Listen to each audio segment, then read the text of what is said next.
What happens next after Francis' death? How the Catholic Church will pick a successor. The death of Pope. Francis has triggered a period of mourning in the Vatican and signals the start of a millennia-old process of picking a new pontiff. It is a procedure steeped in tradition, but one which has been subtly updated for the modern world. Cardinals from around the world must gather for the conclave in which Francis's successor is selected. It typically takes between 2 and 3 weeks for a pope to be chosen, though it can stretch slightly beyond that if cardinals struggle to agree on a candidate.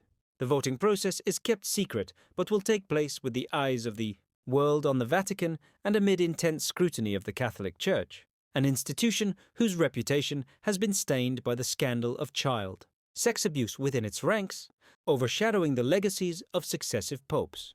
When a pope dies, the dean of the Sacred College of Cardinals calls for a meeting of all cardinals eligible to vote. Those under the age of 80, they must all travel to the Vatican to do so. There are currently 136 eligible cardinals. But it's worth remembering that in 1996, John Paul II set the maximum number of cardinals allowed to participate at 120. Conclave is not expected to begin earlier than 15 days, nor later than 20 days after the Pope's death, though it could get underway sooner if all the cardinal electors arrive in Rome quickly. Inside the Sistine Chapel, the codified home of conclave, paper ballots are passed out to each cardinal, who writes the name of their chosen candidate below the words Eligo in summum pontificem, Latin for elect as supreme pontiff.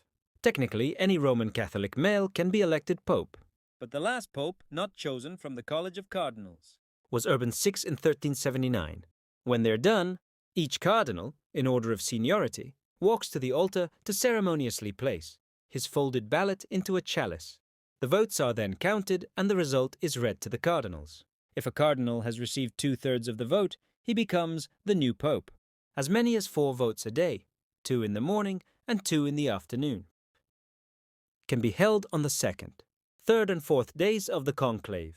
The 5th day is set aside to break for prayer and discussion, and then voting can continue for an additional 7 rounds. After that, there's another break and the pattern resumes. News cameras will have their lenses fixed on a chimney on a Vatican rooftop for days, because that's where the first confirmation of a new pope will be seen. Ballots are burned after the votes, once in the morning and once in the afternoon. If a pope hasn't been elected, the ballots will be burned along with a chemical that makes the smoke black. If white smoke billows from the chimney, however, it means sede vacante, in Latin with the chair vacant, is over and a new pontiff has been chosen.